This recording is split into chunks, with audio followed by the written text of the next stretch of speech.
அப்ப இதுக்குதான் என்ன வளமை நற்செய்தி என்ன சொல்லித் தருகிறது என்றால், நீ மனித கட்டளையெல்லாம் கடைபிடித்தால் கடவுளுக்கு ஏற்புடையவனாக மாறிவிடுவாய். சொந்த கற்பனை, இட்டு கட்டி பேசும் செயல், அதான் கடவுளின் பெயரை வீணாக பயன்படுத்தும் செயல். மனித கட்டளைகளை கடைபிடித்தால் நீ அதுக்கப்புறம் அதுல வழிபடுறது வீணுன்னு மார்க்கியாலியல்ல இப்பதான் பார்த்தோம். வீணுன்னு சொன்ன பிறகும் மார்ட்டின் லூத்தர் போன்ற, அதாவது மார்ட்டின் லூத்தரும் அவருக்கு பின்னால் வந்த அந்த பிரிவினை சபைகளும் நமக்கு என்ன சொல்லிக் கொடுக்கிறார்கள் என்றால், கடவுளுக்கு ஏற்புடையவராகுவதற்கு மனித கட்டளைகளை கடைபிடிப்பதுதான் முறை என்று சொல்லிக் கொடுக்கிறார்கள். 10 கட்டளை மீறக்கூடாது என்று சொல்லிக் கொடுக்கிறார்கள்.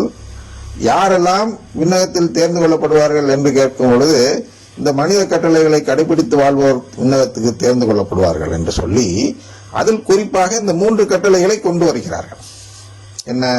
ஒரே கடவுள் ஒன்று, சிலை வழிபாடு ஒன்று, அப்புறம் கடவுளின் பெயரை வீணாக பயன்படுத்தக்கூடாது என்று இந்த 3 கட்டளைகளை கடவுளின் பெயரில் பயன்படுத்தி கோட்பாடாக மாற்றி இவர்கள் மாற்றி வைத்திருக்கிறார்கள். கடவுள் மாற்றவில்லை. இதுதான் வழக்கிட்டு வரும்.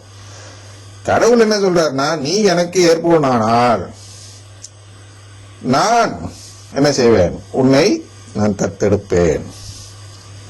நீ எனக்கு ஏற்புவனாகவில்லை என்றால் நான் உன்னை தத்தெடுக்க இயலாது. எப்ப நான் உன்னை தத்தெடுக்க இயலாது என்றால், நீ சொந்தமாக ஒரு வழிபாட்டு முறை உருவாக்கி என்னுடைய தத்தெடுப்பு திட்டத்திற்கு பயன்படாத விதத்தில் நீ செயல்பட்டு இருந்தால், நீ என்னுடைய மீட்பு திட்டத்துக்கு உட்பட்டவனாக இல்லாதவன் என்ற நிலை வரும். அந்த நிலைப்பாடு வந்த பொழுது என்ன ஆயிரும்? அப்பதான் அவர் என்ன சொல்றாருன்னா, வேற்று வழிபாட்டை, வேற்று தெய்வ வழிபாட்டைன்னு விட்டுருங்க. தெய்வ அப்படிங்கிறது என்னன்னா நம்மளை டிஸ்ட்ராக்ட் பண்றது. தெய்வங்கிறது ஒண்ணுதான், கடவுள் ஒருவர் தான். அந்த கடவுளிடம் செய்யக்கூடிய வேற்று வழிபாட்டை சகிக்காத இறைவன். அப்ப இவர்களை எல்லாம் எப்படி பார்க்கிறார்? சொந்தமாக அந்த வழிபாட்டு முறை உருவாக்கியவர்களை எப்படி கடவுள் பார்க்கிறார் என்றால், என்னை வெறுப்பவர் என்று பார்க்கிறார், அவரை வெறுப்பவர் என்று பார்க்கிறார். அதுதான் என்ன சொல்றார்? என்னை வெறுக்கும் மூதாதையரின் தீச்செயலுக்காக. என்ன தீச்செயல்? வெறுப்பது. கடவுளை வெறுப்பது என்ன?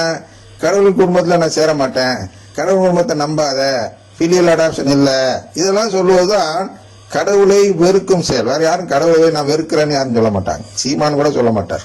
கடவுள் இல்லைன்னு சொல்லுவார், கடவுளை வெறுக்கிறேன்னு சொல்ல மாட்டார். பெரியார் கூட சொன்னதில்லை கடவுளை வெறுக்கிறேன். கடவுள் இல்லை, அதனால வெறுப்பதோ விருப்பதோ எனக்கு பிரச்சனை இல்லையா, நான் அதை பத்தி பேச மாட்டேன்னு விட்டார். அப்ப கடவுள் இருக்காருன்னா இவங்க தான் நம்மளோட அதிகமா நேசிப்பவர்களாக மாறுவார்கள்.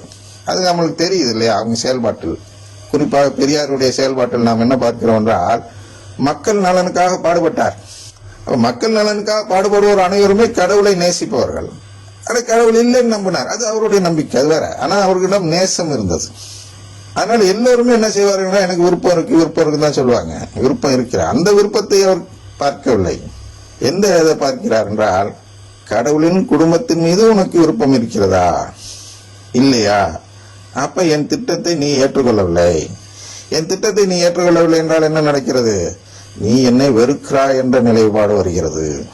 அதனால இந்த மாதிரி மார்ட்டின் லூத்தர் போன்று சொந்த சபைகள் அமைத்து சொந்த வழிபாட்டு முறைகளையும் சொந்த நம்பிக்கைகளையும் மனித சட்டத்தின் அடிப்படையில் ஏற்றி வைத்திருப்பவர்கள் குறித்து என்ன சொல்கிறார் என்றால், என்னை வெறுப்பும் இவர்களுக்கு அவர்களுடைய மூதாதையரின் தீச்செயலுக்காக 3ஆம் 4ஆம் தலைமுறை மட்டும் பிள்ளைகளை தண்டிப்பவன் கடவுள் தண்டிக்கிறேன் என்று சொல்கிறார். 3ஆம் 4ஆம் தலைமுறை மட்டும் என்ன தண்டிக்கிறார்? அவங்க நல்லா இருக்காங்களே செழிப்பா, அதான் வளமை பெற்று செழிப்பா ஆசீர்வாதத்தோடு இருக்கிறார்கள் என்று சிலர் பார்க்கலாம். அவர் என்ன சொல்ல வருகிறார் என்றால், 3-4 தலைமுறையில் பிறக்கக்கூடிய குழந்தைகள் மீட்பு பெறா நிலையை பெற்றுவிடும். அதாவது கடவுளின் உறவு பெறா நிலை நாம் பார்க்கிறோம். தாய் தந்தையர் பெந்தோஸ்தாக இருந்தால் பிள்ளைகளும் அதே வழியை தான் தேர்ந்தெடுக்கிறது. அப்படிதான் இத்தனை தலைமுறை கடந்து வந்திருக்கு. 500 ஆண்டுகளாக அந்த லூத்தர் சபை இருக்கிறது என்றால் அது எத்தனை தலைமுறை கடந்திருக்கிறது? 10-12 தலைமுறை கடந்த பிறகும் இவர்கள் இன்னும் மனமராத நிலையிலே இருக்கிறார்கள். அதாங்க 3ஆம் 4ஆம் தலைமுறை மட்டும் பிள்ளைகளை தண்டிப்பேன். தண்டிப்பேன் என்ன அர்த்தம்? அது இன்னொரு இடத்துல பார்க்கிறோம். என்னன்னா, மறைபொருளை அவரிடம் மறைத்து வைத்து விடுவேன் சொல்றார் அல்லவா? இங்கே சொல்கிறார் என்றால் மார்க் 4:11 சொல்றார். அதற்கு இயேசு அவர்களிடம், இறையாட்சியின் மறைபொருளை அறிய உங்கள் கொடுத்து வைத்திருக்கிறது, புறம்பே இருக்கிறவர்களுக்கோ எல்லாம் உவமைகளாகவே இருக்கின்றன. புறம்பே இருப்பவர்கள் யார்? புறம்பே இருப்பவர்கள் இந்த கடவுளுடைய அந்த வழிபாட்டு முறை, கடவுளுக்காக செய்யும் வழிபாட்டு முறையில் பங்கெடுக்காமல் தங்களுக்காகவே செய்து கொள்ளும் வழிபாட்டு முறையில் மட்டும் பங்கெடுக்கக்கூடியவர்கள் யார் என்றால் புறம்பே இருப்பவர்கள்.